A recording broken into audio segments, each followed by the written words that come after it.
Hello and welcome to another video of Career Map Online YouTube channel. তোমরা কেমন আছো? আশা করি সবাই ভালো আছো। আমাদের আর বড়জোর দেখতে গেলে 18-19 দিন সম্ভবত কি সরি 18-19 না 17 কি 16 দিন মতো বাকি আছে আমাদের মিসলেনিয়াসের। ঠিক আছে, পিএসসি মিসলেনিয়াস আগের বছর আমরা ফর্ম ফিল আপ করেছিলাম, বহু প্রতীক্ষার পর পিএসসি অবশেষে মিসলেনিয়াস পরীক্ষাটা নিচ্ছে।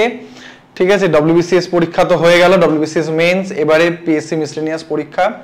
মিসলেনিয়াস পরীক্ষার যখন তোমাদের আমরা স্ট্র্যাটেজি ভিডিওটা আমরা এক্সপ্লেন করেছিলাম কিরকম কি স্ট্র্যাটেজি তোমাদের হওয়া উচিত, কিভাবে কি পড়া উচিত, তার মধ্যে একটা জিনিস তোমাদের উল্লেখ করেছিলাম। ইনফ্যাক্ট তোমরা যদি সিলেবাসটাও ভালো করে দেখো তোমরা দেখতে পাবে সেখানে কিন্তু সাহিত্য, বাংলা সাহিত্য, ইংরেজি সাহিত্য, বিভিন্ন সাহিত্য কিন্তু একটা খুব গুরুত্বপূর্ণ অংশ নিয়ে রয়েছে। একটা ভালো ওয়েটেজ অফ মার্কস কিন্তু ক্যারি করছে সাহিত্য থেকে। মূলত সাহিত্য থেকে কি কি ধরনের কোয়েশ্চেন আসতে পারে? সাহিত্য থেকে আসতে পারে বিভিন্ন যে কাব্যগ্রন্থ, বিভিন্ন যে গ্রন্থ, তাদের রচয়িতার নাম, অর্থাৎ আমাদের বাংলা সাহিত্যের যে বিশিষ্ট মুখগুলো রয়েছে, যে বিশিষ্ট ব্যক্তিত্বরা রয়েছে, তাদের ব্যাপারে একটু জেনে রাখো। তাদের ব্যাপারে, তাদের যে সৃষ্টিগুলো বা তাদের যে ছদ্মনামে তারা লিখতো বা তাদের সংক্রান্ত অন্য কোনো তথ্য, সেগুলো আমাদের কিন্তু জেনে রাখতে হবে। তো আমাদের এই স্ট্র্যাটেজি ভিডিওতে তোমরা অনেকেই কমেন্ট করেছিলে এইটা নিয়ে একটা ভিডিও আনতে, এবং সেই মতো আমরা কিন্তু ঠিক মিসলেনিয়াসের আর এই কয়েকটা দিন আছে, এই সময় আমরা তোমাদের জন্য কিন্তু ওই ভিডিওটাই নিয়ে এসেছি, যেখানে আমরা আজকে ডিসকাস করব বাংলা সাহিত্য নিয়ে। বাংলা সাহিত্যের বেশ কিছু ব্যক্তিত্ব, তাদের ছদ্মনাম, তাদের সৃষ্টি, তাদের সংক্রান্ত কিছু তথ্য নিয়ে আমরা আজকে ডিসকাস করব। আজকের আমাদের এই এপিসোডে আমাদের প্রথম পর্ব। নেক্সট পর্বে আমরা এটার বাকি পোর্শনটুকু নিয়েও ডিসকাস করব, এবং এছাড়া আমরা আরেকটা ভিডিও তোমাদের আনবো যেখানে সমস্ত যে বাংলা সাহিত্যের চরিত্রগুলো রয়েছে সেই চরিত্র এবং তাদের স্রষ্টা কোন গ্রন্থের মধ্যে সেই চরিত্রগুলো আছে সেগুলো নিয়েও কিন্তু আমরা আলোচনা করব ওই ভিডিওতে। তো আজকে চলো আমরা শুরু করি আমাদের বাংলা সাহিত্যের প্রথম পর্ব।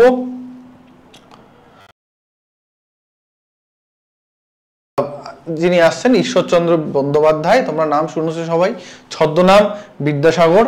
এখানে আমাদের জন্ম তারিখ সালটা দেওয়া, যদিও জন্ম তারিখ সাল কিন্তু খুব বেশি আসে না, আমি তোমাদের একবার করে বলে যাব, তোমরা মনে রাখবে খুব বেশি সেরকম আসে না। ঠিক আছে, কোথায় জন্ম সেটা আসলেও আসতে পারে। যেমন বিদ্যাসাগর কোথায় জন্মেছিলেন? মেদিনীপুরের বীরসিংহ গ্রামে, তোমরা মনে রাখবে, এখন এটা পূর্ব মেদিনীপুরের মধ্যে পড়ে যাচ্ছে। বীরসিংহ গ্রামে জন্মগ্রহণ করেছিলেন 1820 সালের 26শে সেপ্টেম্বর, এবং তিরোধান হয় 29শে জুলাই 1891। আমরা তার কিছু লেখা গ্রন্থ এবং তার সম্পর্কে কিছু তথ্য একটু জেনে নিই। প্রথমত, উপাধি কি কি তার? বিদ্যাসাগর। কবে এই বিদ্যাসাগর উপাধিটা দেওয়া হয়? 1939 সালে সংস্কৃত কলেজের তরফ থেকে। উনি সংস্কৃত কলেজে অধ্যয়ন করতেন, পড়াতেন আর কি, অধ্যাপনা করতেন। এবং আরেকটা জিনিস মনে রাখবে, বিদ্যাসাগর সংক্রান্ত বেথুন স্কুলের প্রতিষ্ঠা কিন্তু ঈশ্বরচন্দ্র বিদ্যাসাগরই করেছিলেন। ঠিক আছে, তো 1939 সালে সংস্কৃত কলেজ থেকে তাকে বিদ্যাসাগর উপাধিটা দেওয়া হয়। সংস্কৃত এবং বাংলা সাহিত্য, বাংলা ব্যাকরণ এবং সংস্কৃতে অগাধ পাণ্ডিত্যের জন্য তাকে এই উপাধিটা মূলত দেওয়া হয়েছিল। দয়াসাগর নামে পরিচিত ছিলেন তিনি, কারণ তার যেটা শোনা যায় আর কি, যে তিনি প্রচুর মানুষকে সাহায্য করতেন। ঠিক আছে, আর্থিকভাবে তাদের পাশে দাঁড়িয়ে বিভিন্ন রকমভাবে সাহায্য করতেন। ছদ্মনাম কি? তিনি কস্যচিত উপযুক্ত ভাইপোষ্য নামে, এই ছদ্মনামটা খুব ইম্পর্টেন্ট, এই ছদ্মনামে তিনি কিছু বই লিখেছেন। কি কি বই সেগুলো আমরা আলোচনা করব। তো তার কিছু রচনা দেখে নেওয়া যাক। প্রথমে তার ব্যাকরণ এবং ছাত্রপাঠ। ঠিক আছে, যেহেতু তিনি একজন শিক্ষক ছিলেন, শিক্ষাবিদ ছিলেন, এবং বাংলায় শিক্ষা প্রসার বা বলা যেতে পারে নারী শিক্ষার প্রসারে বিদ্যাসাগরের কিন্তু একটা খুব গুরুত্বপূর্ণ ভূমিকা আছে। তো সেক্ষেত্রে শিক্ষার সহজ যে ভাবে বাংলা ব্যাকরণ বলো বা বাংলা ভাষাকে ছাত্রছাত্রীদের কাছে তুলে ধরার জন্য তিনি কিছু বই লিখেছিলেন। তার মধ্যে একটা আছে কথামালা, বোধোদয়। সংস্কৃত ব্যাকরণের উপক্রমণিকা লিখেছিলেন, মহাভারতের উপক্রমণিকা লিখেছিলেন, শব্দ মঞ্জুরি, ব্যাকরণ কৌমুদী, খুব ইম্পর্টেন্ট, ব্যাকরণ কৌমুদী, পদ্য সংগ্রহ। এগুলো হচ্ছে বিদ্যাসাগরের ব্যাকরণ এবং ছাত্রপাঠ সংক্রান্ত রচনা। ছদ্মনাম, অর্থাৎ এই যে কস্যচিত উপযুক্ত ভাইপোষ্য, এই ছদ্মনামে তিনি যে বইগুলো প্রকাশ করেছিলেন তার মধ্যে আসছে অল্প হইল, আবার অতি অল্প হইল, ব্রজবিলাস, রত্ন পরীক্ষা। ঠিক আছে, এখান থেকে কিন্তু খুব ইম্পর্টেন্ট, এইগুলো সবাই নোট করে রাখতে পারো তোমরা। আমাদের টেলিগ্রাম চ্যানেল এবং হোয়াটসঅ্যাপ চ্যানেল রয়েছে, তোমরা সেখানেও জয়েন করতে পারো। আমরা কিছুদিনের মধ্যেই এর যে মেটেরিয়াল, যেটা যে পিডিএফ, সেটা কিন্তু আমরা ওখানে দিয়ে দেবো। ঠিক আছে, আপাতত এই মুহূর্তে তোমরা কিন্তু এগুলো নোট করে নিতে পারো। মৌলিক রচনা তার কি ছিল? তার মৌলিক রচনা ছিল হচ্ছে প্রভাবতী সম্ভাবন। এটি হচ্ছে বিদ্যাসাগরের মৌলিক রচনা, প্রভাবতী সম্ভাষণ। তার কিছু অনুবাদ গ্রন্থ, বেশ কিছু অনুবাদ গ্রন্থ যেগুলো অন্য ভাষা থেকে তিনি বাংলা ভাষায় অনুবাদ করেছিলেন, তার মধ্যে প্রথমেই যেটা আসছে শকুন্তলা। ঠিক আছে, আমরা সবাই জানি যে কালিদাস, যিনি ছিলেন নবরত্নের একজন অন্যতম বিখ্যাত কবি, কালিদাস, তার একটি রচনা ছিল অভিজ্ঞান শকুন্তলম। সেই অভিজ্ঞান শকুন্তলম সংস্কৃত থেকে বাংলায় অনুবাদ করেছিলেন ঈশ্বরচন্দ্র বিদ্যাসাগর, নাম ছিল শকুন্তলা। ভ্রান্তি বিলাস, ভ্রান্তি বিলাস এই সংক্রান্ত একটা খুব বিখ্যাত সিনেমাও আছে, তোমরা অনেকেই হয়তো দেখেছো। ভ্রান্তি বিলাস কিন্তু আসলে শেক্সপিয়ারের কমেডি অফ এরর্স থেকে অনুবাদ করে ভ্রান্তি বিলাসটাকে লেখা হয়েছিল। বেতাল পঞ্চবিংশতি, বেতাল পঞ্চবিংশতি গল্প সবাই জানো আশা করি, যেটা সোমদেবের বেতাল 25 থেকে নেওয়া হয়েছিল। ঠিক আছে, বেতাল 25 থেকে এটাকে নেওয়া হয়েছিল। 25টা গল্প ছিল বেতালের এবং সেইখান থেকেই এই গল্পটা আসে। আচ্ছা, তারপরে জীবনচরিত, চেম্বার্সের এক্সেম্পলারি বায়োগ্রাফি থেকে এটা নেওয়া হয়েছে। এক্সেম্পলারি বায়োগ্রাফির অনুবাদ হিসাবে জীবনচরিত রচনা হয়েছিল। সীতার বনবাস, সীতার বনবাসটা বাল্মীকি রামায়ণের শেষ অংশ এবং ভবভূতির উত্তর রামচরিত, এই দুটোর অনুবাদ। ঠিক আছে, এই দুটোর বাংলা অনুবাদ হয়েছে সীতার বনবাস। এবং মার্সম্যানের দ্য হিস্ট্রি অফ বেঙ্গল থেকে তিনি বাংলার অনুবাদ করেছিলেন, নাম রেখেছিলেন বাঙ্গালার ইতিহাস। তাহলে সবাই একবার চট করে নোট করে নাও কি কি হলো। শকুন্তলা কোথা থেকে নেওয়া হয়েছে? কালিদাসের অভিজ্ঞান শকুন্তলম। ভ্রান্তিবিলাস শেক্সপিয়ারের কমেডি অফ এরর্স থেকে নেওয়া হয়েছে। বেতাল পঞ্চবিংশতি সোমদেবের বেতাল 25 থেকে নেওয়া হয়েছে। জীবনচরিত থেকে নেওয়া হয়েছে চেম্বার্সের এক্সেম্পলারি বায়োগ্রাফি থেকে। সীতার বনবাস ভবভূতির উত্তর রামচরিত এবং বাল্মীকি রামায়ণ থেকে নেওয়া হয়েছে। আর বাঙ্গালার ইতিহাস নেওয়া হয়েছে কোথা থেকে? মার্সম্যানের হিস্ট্রি অফ বেঙ্গল থেকে। ঠিক আছে, আমরা চলে যাই পরবর্তী সাহিত্যিকের ব্যাপারে। মাইকেল মধুসূদন দত্ত, জন্ম হয়েছিল যশোরে, বাংলাদেশে রয়েছে বর্তমানে। তো 25 জানুয়ারি 1824 খ্রিস্টাব্দে জন্মগ্রহণ হয় এবং তিরোধান 29 জুন 1873 খ্রিস্টাব্দে। ঠিক আছে, মাইকেল মধুসূদন দত্তর ব্যক্তিগত জীবন বা তার জীবন গ্রন্থ অনেকেই হয়তো জানো। তিনি খ্রিস্ট ধর্ম গ্রহণ করেছিলেন, তারপর বিলেতে যান পড়াশুনো করতে। তিনি বাংলা সাহিত্যের মধ্যে সেই ধরনের সেই আভিজাত্যটা খুঁজে পেতেন না, তার মনে হতো ইংরেজি সাহিত্য কোথাও গিয়ে বাংলা সাহিত্যকে ছাপিয়ে যেতে পারে বা ছাপিয়ে যাচ্ছে, সেখান থেকে ইংরেজি সাহিত্যের প্রতি একটা তার টান তৈরি হয়েছিল। তারপর তিনি আবার বাংলায় ফিরে আসেন এবং বাংলায় অনবদ্য কিছু রচনা তিনি করে গেছিলেন, যেগুলো কালজয়ী রচনা বলা যেতে পারে। ঠিক আছে, তার সম্পর্কে প্রথমে কতগুলো তথ্য জেনে নেওয়া যাক। প্রথমত উপাধি, পাশ্চাত্যের মিল্টনের সাথে তুলনা করা হতো। পাশ্চাত্যের মিল্টন উপাধি বলা হচ্ছে ঠিকই, কিন্তু অ্যাকচুয়ালি তার উপাধি এটা ছিল না। পাশ্চাত্যের মিল্টন, কবি মিল্টনের সাথে তার তুলনা করা হতো, সেই জন্য পাশ্চাত্যের মিল্টন অনেক সময় তাকে বলা হতো। ছদ্মনাম টিমোথি পেন পোয়েম ছিল, এইটা ইম্পর্টেন্ট। টিমোথি পেন পোয়েম ছিল মাইকেল মধুসূদন দত্তের ছদ্মনাম। হিন্দু প্যাট্রিয়ট পত্রিকার সম্পাদনাও তিনি করেছিলেন। হরিশ্চন্দ্রের যে হিন্দু প্যাট্রিয়ট পত্রিকা, পরবর্তীকালে সেই পত্রিকায় তিনি সম্পাদনার কাজ করেছিলেন। এবং সব থেকে গুরুত্বপূর্ণ এখানে যে পার্টটা, সেটা রয়েছে বাংলা সাহিত্যে অমিত্রাক্ষর ছন্দ এবং চতুর্দশপদী কবিতার প্রবর্তক ছিলেন মাইকেল মধুসূদন দত্ত। কি কি রচনা তার ছিল? তার ইংরেজি কাব্য ছিল visions of the past, captive lady 1849 সালে। এগুলো ছিল তার প্রথম দিককার কাব্য, ইংরেজি কাব্য, ইংরেজি ভাষায় এই কাব্যগুলো তিনি রচনা করেছিলেন। কি কি? Visions of the past and captive lady.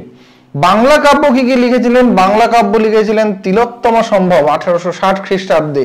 Meghnad বধ খুব ইম্পর্টেন্ট, মেঘনাদ বধ কাব্য সবাই জানো। মেঘনাদ বধ কাব্য 1861 খ্রিস্টাব্দে এটা লেখা হয়েছিল, যেখানে রামায়ণকে কমপ্লিটলি একটা ডিফারেন্ট পার্সপেক্টিভে সর্বপ্রথম কেউ প্রকাশ করেছিলেন। ঠিক আছে, ডিফারেন্ট পয়েন্ট অফ ভিউতে দেখিয়েছিলেন।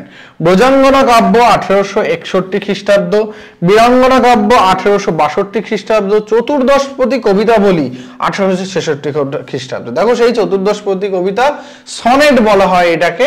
ঠিক আছে, এটা আরেকটা নাম হচ্ছে, ইংলিশে এটাকে সনেট বলা হয়। তো বাংলায় সনেটের প্রবর্তক কিন্তু হচ্ছেন কে? মাইকেল মধুসূদন দত্ত। তাহলে কি কি কাব্য? তিলোত্তমা সম্ভব, মেঘনাদ বধ, ব্রজাঙ্গনা কাব্য, বীরাঙ্গনা কাব্য, চতুর্দশপদী কবিতা বলি। তার রচিত বেশ কিছু নাট্য সাহিত্যেও তিনি নিজস্ব একটা ছাপ রেখেছিলেন। কিছু পৌরাণিক নাটক তিনি রচনা করেছিলেন, তার মধ্যে প্রথমেই যেটা আসছে শর্মিষ্ঠা 1859 খ্রিস্টাব্দে। মূলত মহাভারতের আদি পর্বের অন্তর্ভুক্ত শর্মিষ্ঠা দেবযানী যযাতির গল্প থেকে এটা নেওয়া হয়েছে। পদ্মাবতী 1860 খ্রিস্টাব্দে প্রকাশ পেয়েছিল প্রথম, ঠিক আছে। গ্রিক সাহিত্যের অ্যাপেল অফ ডিসকর্ডের অবলম্বনে পদ্মাবতী রচনা করা হয়েছিল। তাহলে পৌরাণিক নাটক কি কি ছিল? শর্মিষ্ঠা, যেটা মহাভারতের আদি পর্বে শর্মিষ্ঠা দেবযানী যযাতির গল্প থেকে নেওয়া হয়েছে, এবং অ্যাপেল অফ ডিসকর্ড থেকে নেওয়া হয়েছে পদ্মাবতী, ঠিক আছে। ঐতিহাসিক নাটক তিনি রচনা করেছিলেন, যেমন কৃষ্ণ কুমারী 1861 খ্রিস্টাব্দে। এটা কর্নেলটরে annals and antiquities of Rajasthan থেকে এটা নেওয়া হয়েছিল।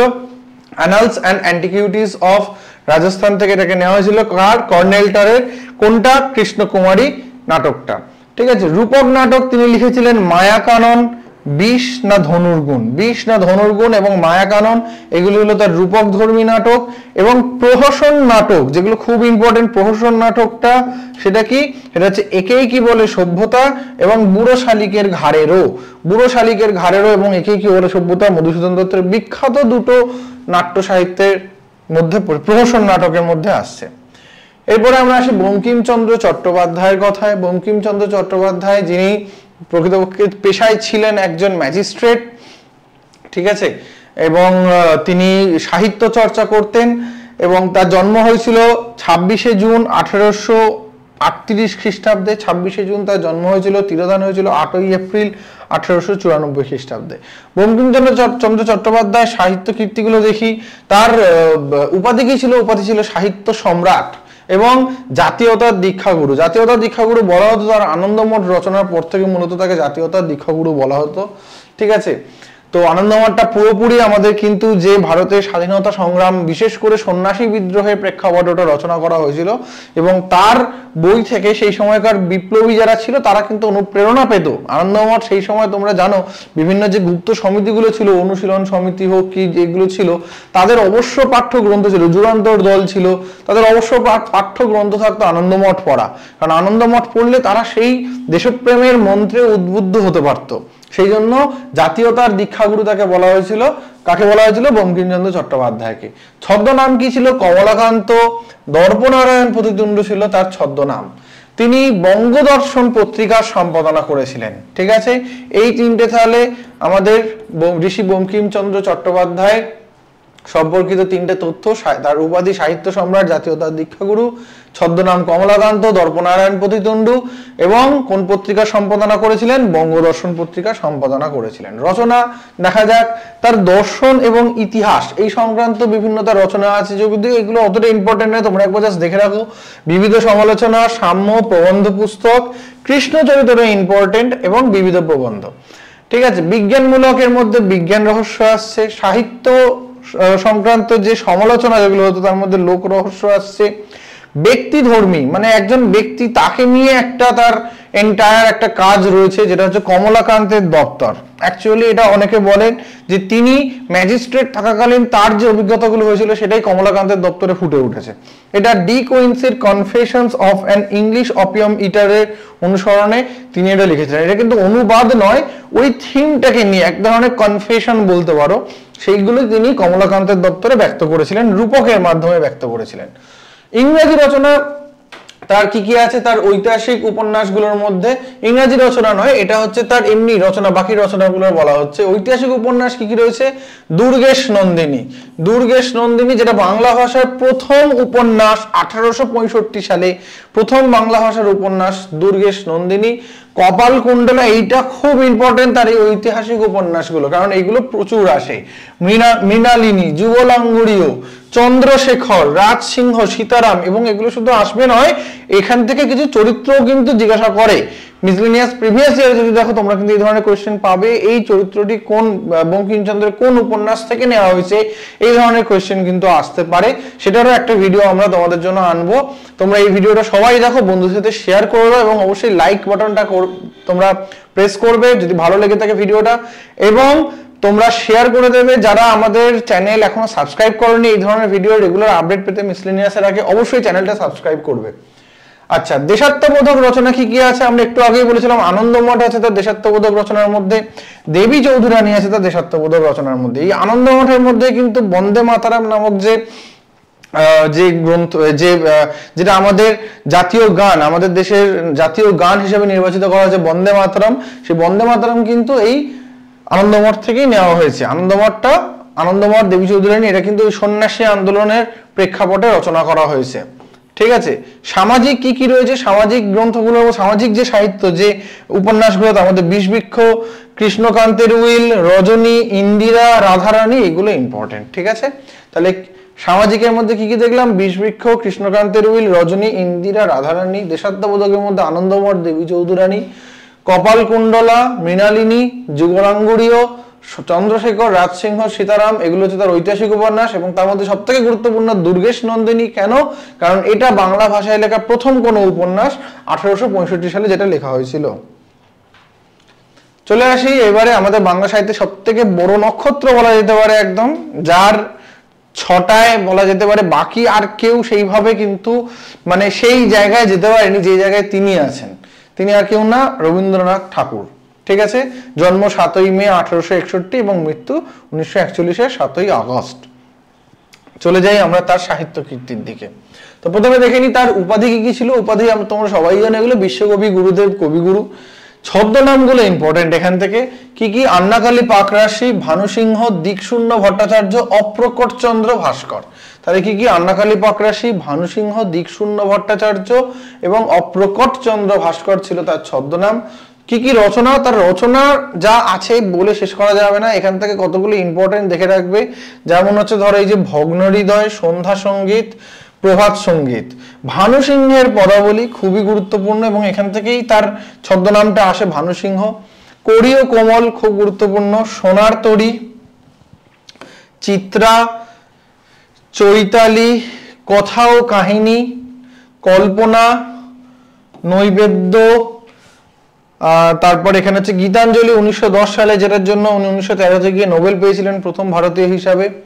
গীতমাল্য, বলাকা, আচ্ছা, তারপরে লিপিকা, পলাতকা, পুরবী, মহুয়া, বনবাসী, পুনশ্চ পরিশেষ, শেষ সপ্তক, বিথিকা, এখানে ছড়া ও ছবি, প্রান্তিক, সেজুতি, আকাশ প্রদীপ। আচ্ছা, তারপর এখানে শেষ লেখা, প্রহাসিনী। এই যেগুলো তাহলে আন্ডারলাইন করলাম, এইগুলোই মূলত আসার চান্স বেশি, এগুলো ইম্পর্টেন্ট। বাকি তোমরা সবাই একবার দেখে রাখতে পারো। তোমরা একবার যদি চোখ সেট হয়ে যায় এগুলোর সাথে, তাহলে তোমরা দেখবে অপশন দেখে তোমরা কিন্তু অ্যান্সার করতে পারবে। সাজেস্ট করবো সবকটাই দেখে রাখার, এইগুলো একটু বেশি করে জোর দিয়ে দেখে রাখার। ঠিক আছে, তাহলে এইগুলো হয়ে গেল কি? এগুলো হয়ে গেল রবীন্দ্রনাথ ঠাকুরের কেবলমাত্র কাব্য গ্রন্থ যেগুলো, সেইগুলো। কি বিশাল কীর্তি একজন মানুষের জীবনে দেখো তোমরা। নাট্য সাহিত্য তার যথেষ্ট গুরুত্বপূর্ণ অবদান আছে, যেমন তিনি গীতিনাট্য লিখেছিলেন, কাব্যনাট্য লিখেছিলেন, নাট্যকাব্য লিখেছিলেন, কৌতুক নাটক লিখেছিলেন। তার গীতিনাট্যের মধ্যে চণ্ড, বাল্মীকি প্রতিভা, কাল মৃগয়া, মায়ার খেলা, প্রকৃতির প্রতিশোধ, এগুলো গুরুত্বপূর্ণ। কাব্যনাট্যের মধ্যে রাজা ও রানী, বিসর্জন খুব গুরুত্বপূর্ণ, চিত্রাঙ্গদা সাংঘাতিক গুরুত্বপূর্ণ, এটা বিদায়, অভিশাপ, মালিনী। নাট্যকাব্যের মধ্যে গান্ধারীর আবেদন রয়েছে, নরকবাস রয়েছে, কর্ণকুন্তী সংবাদ রয়েছে। নাট্যকাব্য আর কাব্যনাট্যের মধ্যে পার্থক্যটা মূলত এইটাই যে এইখানে মূল কাব্যনাট্যের ক্ষেত্রে মূল বিষয়টা থাকে নাটক, সেখানে একাধিক চরিত্র তারা কবিতার মাধ্যমে আলাপচারিতা করে। অন্যদিকে নাট্যকাব্যের মধ্যে মূল বিষয়টা থাকে হচ্ছে কবিতা, যেটা মূলত নাটকের সাহায্যে প্রকাশ করা। যেমন খুব বিখ্যাত হচ্ছে কর্ণকুন্তী সংবাদ, তোমরা সবাই শুনেছো বা নাম শুনেছো হয়তো কর্ণকুন্তী সংবাদের, যেটা অন্যতম বিখ্যাতের মধ্যে একটা। জাস্ট দুটো চরিত্র কর্ণ এবং কুন্তী কুরুক্ষেত্র যুদ্ধের আগে তাদের মধ্যে কি আলাপচারিতা, সেই আলাপচারিতা এবং তাদের মধ্যে যে ইমোশনাল এক্সচেঞ্জ যেটা, সেইটা নিয়ে পুরো একটা অনবদ্য নাট্যকাব্য বলা যেতে পারে কর্ণকুন্তী সংবাদকে। কৌতুক নাটকের মধ্যে গোড়ায় গলদ, বৈকুণ্ঠের খাতা, চিরকুমার সভা, হাস্য কৌতুক এবং ব্যঙ্গ কৌতুক গুরুত্বপূর্ণ। রূপক নাটকের মধ্যে আছে শারদোৎসব, রাজা, অচলায়তন, যেটার বিভিন্ন ক্ষেত্রে বিভিন্ন উদাহরণ দেওয়া হয়ে থাকে। মানে অচলায়তন এখন একটা সেই বাগধারার মতো হয়ে গেছে অচলায়তন শব্দটা, এবং অদ্ভুত সুন্দরভাবে তিনি এখানে একটা ওই নিয়মের অসারতা সেই জিনিসটা বুঝিয়েছিলেন। ডাকঘর আমরা খুব ছোটবেলা থেকে পড়ে এসেছি, অমল দইওয়ালা, সেই অমল দইওয়ালার ঘটনা নিয়ে ডাকঘর। ফাল্গুনী, গুরু, মুক্তধারা, রক্তকরবী, যেটা মানে প্রায় প্রতিটি যুগে বলা যেতে পারে একটা প্রাসঙ্গিক এক ধরনের একটি রূপক ধর্মী নাটক। কালের যাত্রা, তাসের দেশ খুব গুরুত্বপূর্ণ, অরূপ রতন। ঠিক আছে, এখান থেকে এই কয়েকটা অচলায়তন, ডাকঘর, মুক্তধারা, রক্তকরবী, তাসের দেশ খুব গুরুত্বপূর্ণ। এখান থেকে সামাজিকের মধ্যে, সামাজিক নাটকের মধ্যে শোধবোধ, গৃহপ্রবেশ, বাঁশুরি রয়েছে। আর নৃত্যনাট্যের মধ্যে তোমরা জানো যে কোনো রবীন্দ্র জয়ন্তী অনুষ্ঠান হলে চিত্রাঙ্গদা তো সেখানে হবেই, চিত্রাঙ্গদা অথবা শ্যামা, এগুলোর মধ্যে যে কোনো একটা হবেই। এছাড়া আরেকটা নৃত্যনাট্য রয়েছে সাবমোচন। ঠিক আছে, যে কোনো রবীন্দ্র জয়ন্তী অনুষ্ঠান যদি হয় তোমরা দেখবে তার একদম শেষে শ্যামা বা চিত্রাঙ্গদার মধ্যে যে কোনো একটা থাকবেই। ঠিক আছে, চলে আসছি আমরা পরবর্তী গদ্য সাহিত্যে। রবীন্দ্রনাথ ঠাকুরের গদ্য সাহিত্যে কি কি রয়েছে? ইতিহাস সংক্রান্ত যে গদ্যগুলো রয়েছে তার মধ্যে বউ ঠাকুরানীর হাট, রাজর্ষি। সামাজিকের মধ্যে চোখের বালি, নৌকাডুবি, যোগাযোগ, স্বদেশ প্রেম সংক্রান্ত রয়েছে গোড়া স্বদেশ প্রেম সংক্রান্ত, এবং গোড়াতে খুব সুন্দরভাবে ওখানে ব্রাহ্ম এবং হিন্দু এই যে ধর্মীয় যে কনফ্লিক্টটা, যেটা ব্রাহ্ম সমাজ আসার পরে সমাজের মধ্যে হয়েছিল, সেই কনফ্লিক্টটাকে তুলে ধরা হয়েছে। ঘরে বাইরে 4 অধ্যায়। ঠিক আছে, রোমান্টিক যে রচনাগুলো ছিল তার মধ্যে চতুরঙ্গ, শেষের কবিতা, 2 বোন মালঞ্চ। শেষের কবিতাটা তো আমি পার্সোনালি তোমাদের রেকমেন্ড করব, যারা সাহিত্যে একটু ইন্টারেস্ট আছে পড়েও দেখতে পারো, যারা পড়ো নিয়ে এখনো। অমিত এবং লাবণ্য এই দুটো চরিত্রের মধ্যে যে ডায়নামিক্সটা, ক্যারেক্টার ডায়নামিক্স গুলো রয়েছে অপূর্ব, এটা দেখতে পারো। জীবনধর্মী, জীবন বলতে মূলত এখানে এটা এক ধরনের আর কি তার মানে জীবনের রোজ নামচা লেখা, ডায়েরি বলতে পারো, যেটাকে আমাদের মডার্ন ডেতে ভ্লগ বলা হয়, ট্রাভেল ভ্লগ। তখন তো ট্রাভেল ভ্লগ হতো না, তখন লিখে রাখতো সবাই। তো সেই রকমই তার ইউরোপ প্রবাসীর পত্র, বিদ্যাসাগর চরিত, ছিন্নপত্র, রাশিয়ার চিঠি, ছেলেবেলা আমরা অনেকেই পড়েছি। রবীন্দ্রনাথের ছেলেবেলা আমরা যখন স্কুলে পড়তাম টেক্সট বুকে পড়েছি। পথের প্রান্তে, পথের সঞ্চয়, জাপান যাত্রী, ভারত পথিক রাজা রামমোহন রায়। এই যে ভারত পথিক নামটা, রামমোহন রায়কে যে ভারত পথিক নামটা কিন্তু কবিগুরু রবীন্দ্রনাথ ঠাকুরই দিয়েছিলেন। জীবন স্মৃতি, এইগুলোতে তার জীবনের বিভিন্ন অধ্যায় বিভিন্ন সময় তিনি লিখে রেখেছিলেন, তার বিভিন্ন চিঠিপত্র থেকে সেগুলো আমরা জানতে পারি। ঠিক আছে, দর্শনের মধ্যে উপনিষদ, ব্রাহ্ম, ধর্ম, শান্তিনিকেতন, প্রাক্তনী ইত্যাদি দর্শন জনিত যে সাহিত্য তিনি রচনা করেছিলেন। ব্যাকরণ শিক্ষামূলক সাহিত্যের মধ্যে বাংলা ভাষা পরিচয়, সহজ পাঠটা খুব গুরুত্বপূর্ণ। ঠিক আছে, অনেকে সহজ পাঠ বিদ্যাসাগরের রচনা ভেবে গুলিয়ে ফেলে। আজকের এই ভিডিওটা দেখার পর আশা করি তার আর কনফিউশনটা হবে না। সহজ পাঠ কিন্তু রবীন্দ্রনাথ ঠাকুরের। এবং প্রবন্ধের মধ্যে পঞ্চভূত। ঠিক আছে, তাহলে এই মোটামুটি আমাদের রবীন্দ্রনাথ ঠাকুরের সমস্ত সাহিত্য কীর্তি হয়ে গেলে এবারে আমরা আসি রবীন্দ্রনাথের সমসাময়িক বলা যেতে পারে, এবং তার প্রতিদ্বন্দ্বী বলবো না, কিন্তু মানে তাকে কমপ্লিমেন্ট করতে একরকম আরেকজন সাহিত্যিক, আরেকজন কবি সেই সময়কার, কাজী নজরুল ইসলাম। ঠিক আছে, 1899 সালে বর্ধমানে এখন রয়েছে এই গ্রামটা, চুরুলিয়া গ্রামে তার জন্ম হয়, এবং 29শে অগস্ট 1976 সালে তিনি মারা যান, এবং তিনি মারা গিয়েছিলেন কিন্তু অধুনা বাংলাদেশে। ঠিক আছে, তো উপাধি কি ছিল? বিদ্রোহী কবি বলা হয় কাজী নজরুল ইসলামকে। আমরা ছোটবেলায় যখন ছড়া বলতাম পাড়ার ফাংশনে, তখন আমরা এটাই বলতাম, নমস্কার বিদ্রোহী কবি কাজী নজরুল ইসলামের কান্ডারি হুঁশিয়ার, কিংবা এর কোনো একটা কবিতা আমরা তখন উল্লেখ করতাম। তো এটা সবাই জানো। হাবিলদার কবি, এটা সবাই নোট করে রাখো, এটা হয়তো অনেকের কাছে অজানা হবে। এটা ছিল তার উপাধি। ছদ্মনাম দুখুমিয়া এবং ব্যাঙাচি। কোন কোন পত্রিকা সম্পাদনা করেছেন? নবযুগ এবং ধূমকেতু, এই দুটি পত্রিকা তিনি সম্পাদনা করেছিলেন। তার কাব্য কি কি আছে? অগ্নিবীণা রয়েছে, দোলন চাপা রয়েছে, বিষের বাঁশি, যেটা আগে বহুবার পরীক্ষায় আসতে দেখা গেছে, ভাঙার গান, চিত্তনামা, ছায়ানট, সাম্যবাদী, পূবের হাওয়া, ঝিঙের ফুল, সর্বহারা, ফণিমনসা, সিন্ধু হিন্দোল, সঞ্চিতা। আচ্ছা, এখানে একটা কথা বলি, সঞ্চিতা হচ্ছে নজরুলের, অন্যদিকে সঞ্চয়িতা বলে আরেকটা গ্রন্থ আছে, সেটা কিন্তু রবীন্দ্রনাথ ঠাকুরের। দুটোর মধ্যে কনফিউশন যেন না হয়। সঞ্চিতা তাহলে কার? নজরুলের। সঞ্চয়িতা রবীন্দ্রনাথ ঠাকুরের। বুলবুল, চক্রবাক, সন্ধ্যা, প্রলয় শিখা, নতুন চাঁদ। তাহলে এই হচ্ছে নজরুলের, কাজী নজরুল ইসলামের কিছু গুরুত্বপূর্ণ রচনা। ঠিক আছে, চলে যাই আমরা শরৎচন্দ্র চট্টোপাধ্যায়। শরৎচন্দ্র চট্টোপাধ্যায় 15ই সেপ্টেম্বর 1876 সালে দেবানন্দপুরে জন্ম হয়, হুগলিতে। তিরোধান 16ই জানুয়ারি 1938। শরৎচন্দ্র চট্টোপাধ্যায়কে কি বলা হতো? শরৎচন্দ্র চট্টোপাধ্যায়কে বলা হতো অমর কথা শিল্পী। তার উপাধি ছিল অমর কথা শিল্পী। তার কারণ তার যদি কোনো রচনা, কোনো ছোট গল্প কি উপন্যাস যদি তোমরা পড়ো, দেখবে সেখানে যে চরিত্রগুলো রয়েছে তাদের মধ্যে যে ভাবের আদান প্রদান, তাদের যে ডায়লগগুলো কি সাবলীল ভাবে লেখা, একেবারে আমরা রাস্তায় যে ধরনের কথা বলি সেই ধরনের, সেই পুরো ন্যারেটিভের থিমটা পুরো ওই রকম ভাবে। তিনি অনিলা দেবী ছদ্মনামে লিখতেন এবং প্রথম মুদ্রিত রচনা ছিল তার মন্দির। ঠিক আছে, তো তার বিখ্যাত কিছু রচনা আছে, বড় দিদি, বিরাজ বউ, বিন্দুর ছেলে, পরিণীতা, পণ্ডিত মশাই, মেজদিদি, পল্লী সমাজ, চন্দ্রনাথ, বৈকুণ্ঠের উইল দেখো দুটো আছে, এর আগে আমরা পেয়েছিলাম কৃষ্ণকান্তের উইল যেটা বঙ্কিমচন্দ্রের লেখা, বৈকুণ্ঠের উইল কিন্তু লেখা শরৎচন্দ্র চট্টোপাধ্যায়ের। অরক্ষণীয়া, শ্রীকান্ত, দেবদাস যেটা নিয়ে প্রচুর সিনেমা হয়েছে, শাহরুখ খান থেকে শুরু করে দিলীপ কুমার সবাই অভিনয় করে গেছে দেবদাসে। চরিত্রহীন, দত্তা, গৃহদাহ, বাবুনের মেয়ে, দেনা পাওনা, নববিধান, শেষ প্রশ্ন, বিপ্রদাস, শেষের পরিচয়, পথের দাবি, কাশীনাথ। এর মধ্যে পথের দাবিকে একটা সময় ব্রিটিশ সরকার ব্যান করেছিল, কারণ পথের দাবি কিন্তু আমাদের যে সেই সময়কার যে বিপ্লবী প্রেক্ষাপটে, বিপ্লবী আন্দোলনের প্রেক্ষাপটে রচনা করা। ঠিক আছে, সেখানে পথের দাবিকে একটা সময় ব্যানও করা হয়েছিল। ঠিক আছে, তাই এই হয়ে যাচ্ছে আমাদের শরৎচন্দ্র চট্টোপাধ্যায়, অমর কথা শিল্পী শরৎচন্দ্র চট্টোপাধ্যায়ের কিছু রচনা। বড় দিদি, বিরাজ বউ, মোটামুটি সবকটাই তোমাদের শোনা বা জানা। এর মধ্যে বেশ কিছু নিয়ে আমাদের সিনেমাও হয়েছে, যেমন পরিণীতা, তারপরে ধরো আমাদের এখানে শ্রীকান্ত, দেবদাস, চরিত্রহীন, এগুলো নিয়ে আমাদের এও হয়েছে, সিনেমাও হয়েছে অনেক।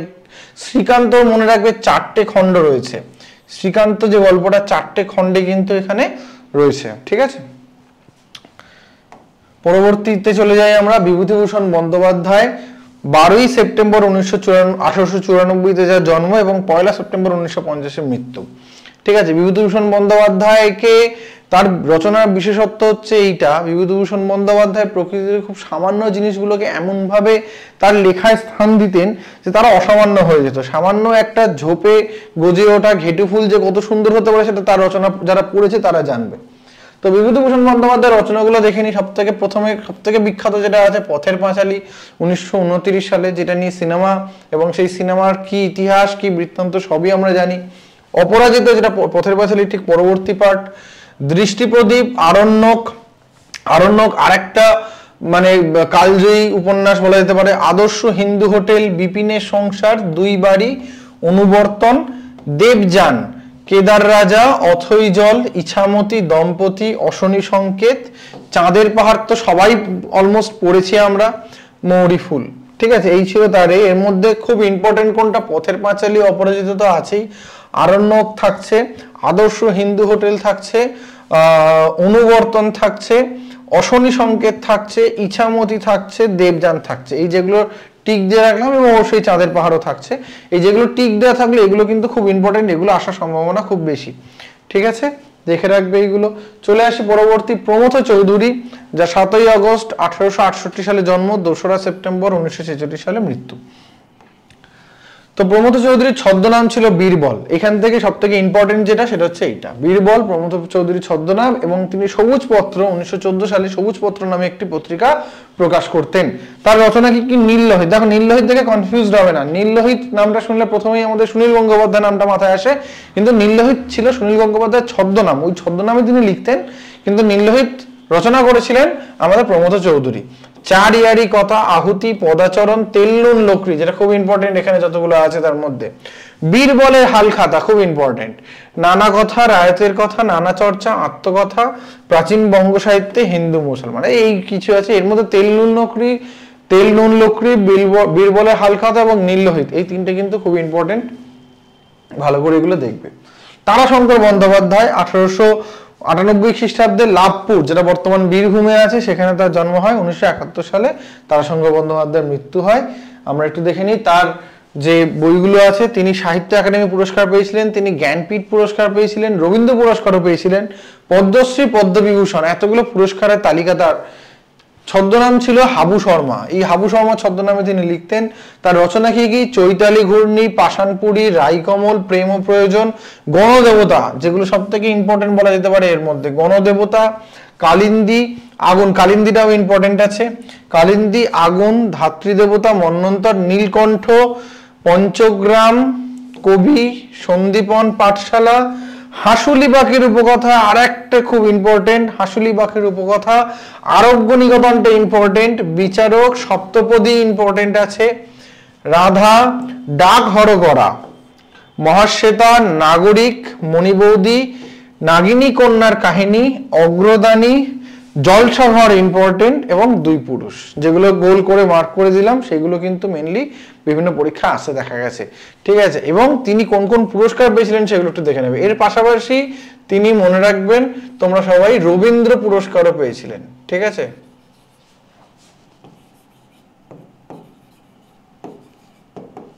তিনি রবীন্দ্র পুরস্কারও কিন্তু পেয়েছিলেন। চলে যাই পরবর্তী লেখকের কাছে, মানিক বন্দ্যোপাধ্যায়, বিক্রমপুর। ঠিক আছে, ঢাকা বিক্রমপুর, যেটা আর কি ঢাকার কাছে বিক্রমপুর, বর্তমানে বাংলাদেশে। 19 মে 1908 সালে তার জন্ম, 3রা ডিসেম্বর 1954 সালে মৃত্যু হয়। মানিক বন্দ্যোপাধ্যায়ের কিছু খুব গুরুত্বপূর্ণ রচনা রয়েছে। জননী, দিবারাত্রির কাব্যের মধ্যে খুব ইম্পর্টেন্ট, পুতুল নাচের রীতিকথা, সাংঘাতিক রকমের ইম্পর্টেন্ট এটা, পদ্মা নদীর মাঝি। ঠিক আছে, যেগুলো দাগ দিয়ে দিয়েছি সেগুলো অবশ্যই করবে। জীবনের জটিলতা, অমৃতস্ব পুত্রা, শহরতলি, প্রতিবিম্ব, দর্পণ, চিহ্ন, চতুষ্কোণ, জয়ন্ত, পেশা, স্বাধীনতার স্বাদ, সার্বজনীন, আরোগ্য, 23 বছর আগে পড়ে, নাগপাশ, চালচলন, হরফ, পরাধীন প্রেম, মাটি ঘেঁষা মানুষ, চাষির মেয়ে ও কুলির বউ, শান্তিলতা, মাঝির ছেলে, ধরাবাঁধা জীবন, সোনার চেয়ে দামি, সোনার চেয়ে দামি ইম্পর্টেন্ট। এগুলো হচ্ছে তার লেখা কিছু উপন্যাস। অতসীমামি যেটা, এটা হচ্ছে এই উপন্যাসের মধ্যে এর একটা গল্প, এটা একটা আলাদা করে শুধু প্রকাশ পাওয়া একটা গল্প। বাকিগুলো যেগুলো দেখলে এগুলো কিন্তু সবকটা তার উপন্যাসের মধ্যে পড়ছে। অতসীমামিটা এসে যাচ্ছে কিসের মধ্যে? অতসীমামিটা হয়ে যাচ্ছে তার একটা উপন্যাস। চলে আসি আমরা দ্বিজেন্দ্রলাল রায়, 1863 খ্রিস্টাব্দে জন্ম, 1913 খ্রিস্টাব্দে মৃত্যু। ওনাকে DL রায় নামে উনি অনেক বেশি পরিচিত ছিলেন, DL রে। ঠিক আছে, দ্বিজেন্দ্রলাল রায় মূলত আমাদের বাংলার নাটকে একটা অত্যন্ত গুরুত্বপূর্ণ চরিত্র, কারণ তার প্রচুর নাটক আমরা ছোটবেলায় টেক্সট বুকে বা বিভিন্ন জায়গায় পড়েছি। ঠিক আছে, এবং বিখ্যাত বিখ্যাত নাটক আছে। তার থেকেও বড় কথা, আমাদের খুব পরিচিত একটা গান, ধনধান্যে পুষ্পে ভরা আমাদের এই বসুন্ধরা, এই গানটা কিন্তু দ্বিজেন্দ্রলাল রায়ের লেখা। ঠিক আছে, এছাড়া বঙ্গ আমার জননী আমার, এই যে গানটা, এটাও কিন্তু DL রায়েরই লেখা। ঠিক আছে, এটাও দ্বিজেন্দ্রলাল রায় লিখেছিলেন, DL রায় নামে অধিক পরিচিত ছিলেন, হয়ে গেল। পৌরাণিক নাটক কি কি লিখেছিলেন? পাষাণী, সীতা, ভীষ্ম। ঠিক আছে, পৌরাণিক নাটক পাষাণী, সীতা, ভীষ্ম লিখেছিলেন।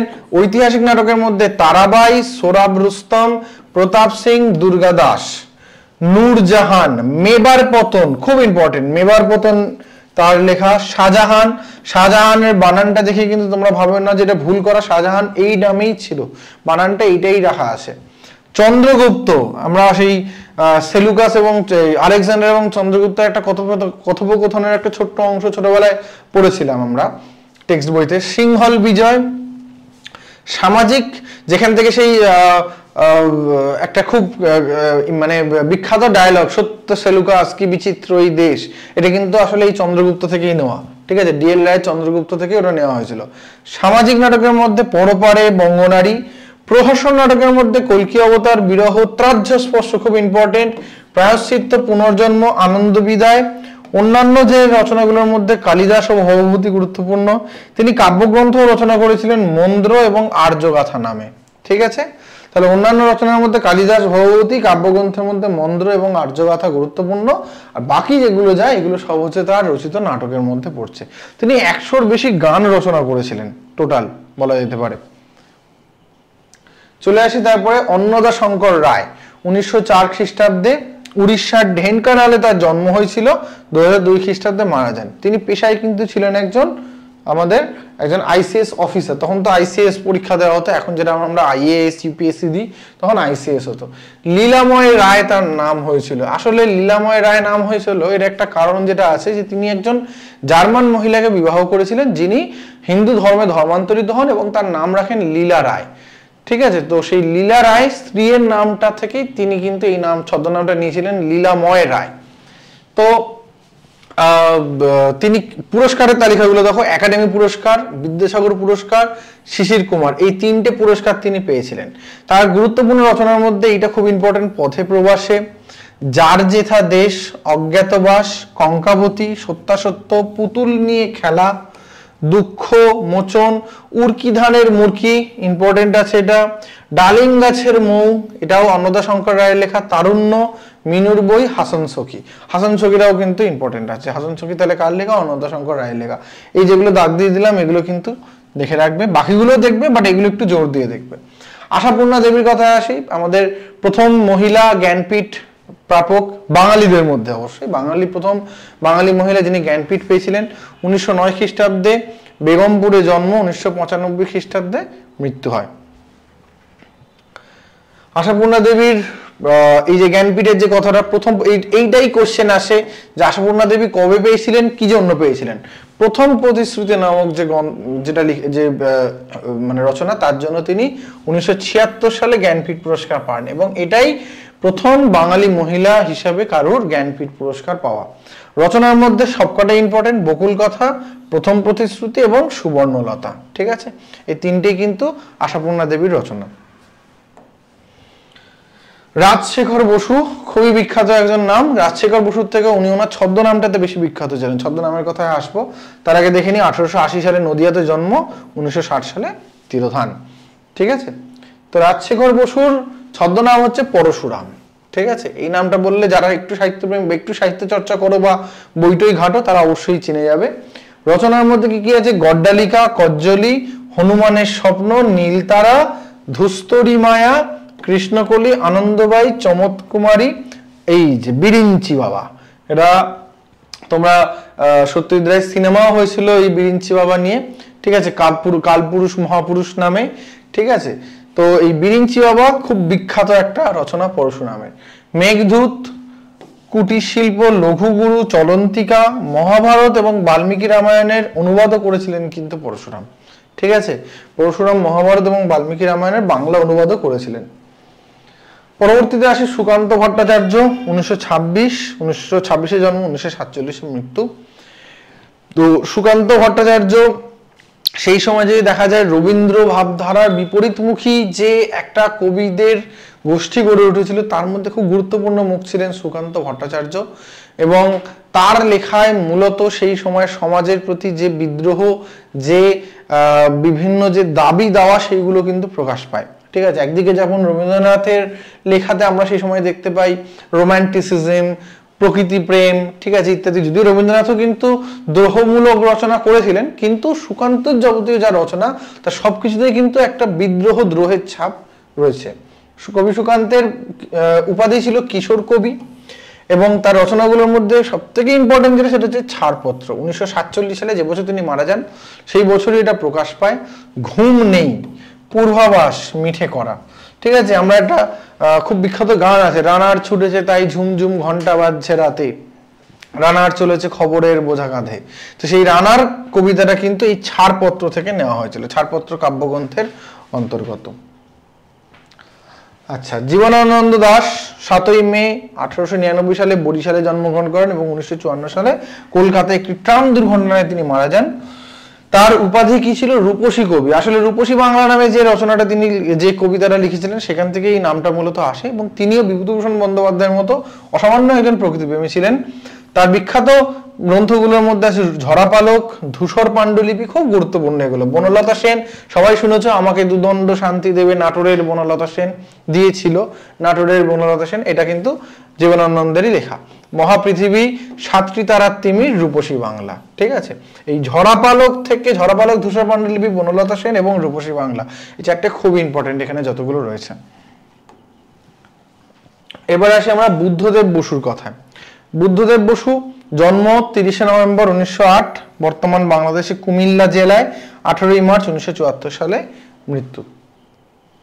বুদ্ধদেব বসুর রচনাগুলোর মধ্যে দেখি বন্দির বন্দনা, দময়ন্তী, দ্রৌপদীর শাড়ি, শীতের প্রার্থনা, বসন্তের উত্তর, মর্মবাণী, 22 শ্রাবণ, রূপান্তর, নতুন পাতা, পরিক্রমা, পৃথিবীর পথে, আলোর অধিক, একদিন চিরদিন, মরচে পড়া, পেরেকের গান, সংক্রান্তি, প্রায়শ্চিত্র। এই কটা মোটামুটি ইম্পর্টেন্ট, এইগুলোই তোমরা দেখে গেলে এর বাইরে তোমাদের কিন্তু এখানে আসবে না, ঠিক আছে। এইবারে আসছি মোহিতলাল মজুমদার, আমাদের আজকের এই যে পর্ব তার মধ্যে শেষ যাকে নিয়ে আলোচনা করব আমরা, তিনি হচ্ছেন মোহিতলাল মজুমদার। 1888 সালে জন্ম, 1952 সালে মৃত্যু। মোহিতলাল মজুমদার বিখ্যাত ছিলেন দেহবাদী কবি নামে, ঠিক আছে। দেহবাদী কবি বলা হতো মোহিতলাল মজুমদারকে। বাংলা কবিতার ছন্দ, হেমন্ত গধূলি, সাহিত্য বিজ্ঞান, স্বপ্ন পসারি, এইটা ইম্পর্টেন্ট, বিস্মরণী, স্মরগল, ছন্দ চতুর্দশী, এই ছিল আমাদের মোহিতলাল মজুমদারের রচনা করা কিছু খুবই বিখ্যাত কাব্যগ্রন্থ বলা যেতে পারে। মোহিতলাল মজুমদার, বুদ্ধদেব গুহ, এদের মূলত এগুলো সব কাব্যগ্রন্থই ছিল। এর পরের যে তোমাদের ক্লাসটা দেবো সেখানে আমরা আরো কিছু কবি, আরো কিছু রচয়িতা, আরো কিছু প্রাবন্ধিক বা আরো কিছু ঔপন্যাসিক তাদের বা নাট্যকার তাদের, যেমন ধরো দীনবন্ধু মিত্র বা গিরিশচন্দ্র ঘোষ, আরো যারা বাকি থেকে গেছে তাদের ছদ্মনাম এবং এই সবকিছু কিন্তু আমরা তাদের সাহিত্য কীর্তি সবকিছু নিয়ে তোমাদের সামনে আসবো। তোমরা এই ভিডিওটা চেষ্টা করো, যত বেশি তোমরা শেয়ার করবে তত কিন্তু আমরা অনুপ্রাণিত হব। আমাদের কিন্তু এই সময় তোমাদের জন্য, শুধুমাত্র তোমরা আমাদের ওই ভিডিওটাতে খুব ভালো রেসপন্স দিয়েছে এবং তোমরা অনেকেই চেয়েছিলে এরকম ভিডিও একটা আমরা আনি। আমরা কিন্তু তোমাদের জন্যই, তোমাদের কথা মাথায় রেখেই, স্পেশালি তোমাদের জন্যই কিন্তু এই ভিডিওটা আনলাম। এবং তোমরাও কিন্তু যদি রেসপন্স ভালো পাই আমরা কিন্তু আরো এরকম ভিডিও আনতে থাকবো। এর পরবর্তীকালে মিসলেনিয়াস হয়ে গেলে ক্লার্কশিপ আছে, ক্লার্কশিপেও কিন্তু এই ধরনের ভিডিওগুলো তোমাদের লাগবে। এটা যে শুধু মিসলেনিয়াস ওরিয়েন্টেড তা নয়, একই ধরনের কোয়েশ্চেন প্যাটার্ন কিন্তু ক্লার্কশিপেও ফলো করা হয়। তো তোমরা দুটো পরীক্ষার কথা মাথায় রেখেই কিন্তু এই ভিডিওটা দেখো, শেয়ার করো, আমাদের চ্যানেল সাবস্ক্রাইব করো এবং ভিডিওটা ভালো লেগে থাকে অবশ্যই কেউ লাইক করতে ভুলো না। Till then, tata.